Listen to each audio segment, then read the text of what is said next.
మారుడి go back అనే నినాదాన్ని ఆంధ్రప్రదేశ్ కానీ తెలంగాణ కానీ ముందు తెలంగాణ స్టార్ట్ అయింది. అది అంచెలంచెలుగా మూమెంట్ ఇవ్వడానికి స్టార్ట్ చేశారు.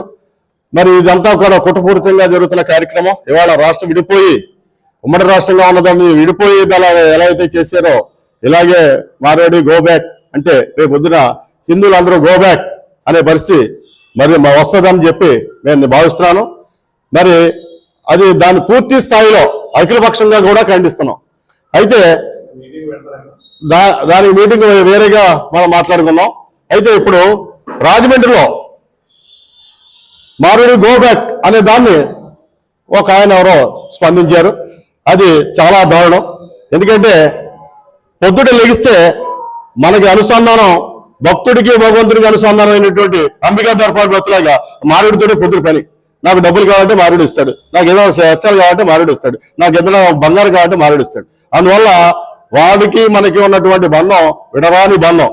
ఆ బంధాన్ని కొంతమంది వ్యక్తులు దుర్మార్గంగా దుశ్చర్యగా వర్ణించడం చాలా బాధాకరంగా ఉండి మరి 4 రోజులు లేట్ అయింది. ఒక ఆయన వస్తా అన్నాడు, ఆయన కోసం వెయిట్ చేశాను, ఆయన ఇంకా రావడం లేట్ అయింది, నేను వచ్చేసాను.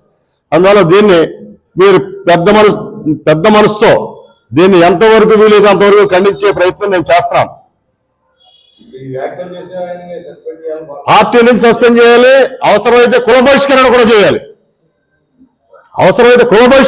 చేయాలి, తప్పండి ఎవడే. అందువల్ల ఒకసారి సాగర్ గారు